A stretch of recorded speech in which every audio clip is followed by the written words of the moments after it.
আমি আরো শুনলাম দেশের সেবাও করছে আবার ভক্তের সেবাও করছে।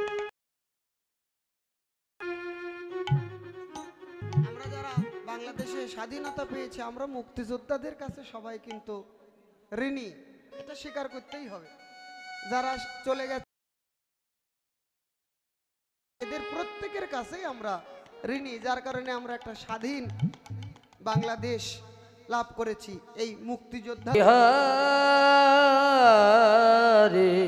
তো বাবু ভালো থাক, সুস্থ থাক, আশীর্বাদ করবেন, এরকম ভক্ত সেবার যুক্ত থাকুক। দেশের সেবাতেও যুক্ত ছিলেন, ভক্ত সেবাতেও যেন যুক্ত থাকতে পারে।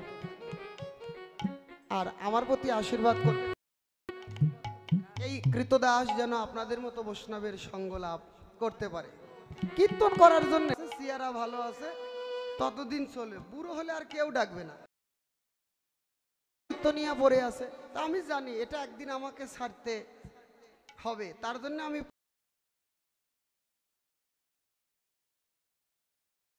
করবে আপনাদের সাথে বসে থেকে যেন আমিও কীর্তন শুনতে পারি, এই আশীর্বাদ।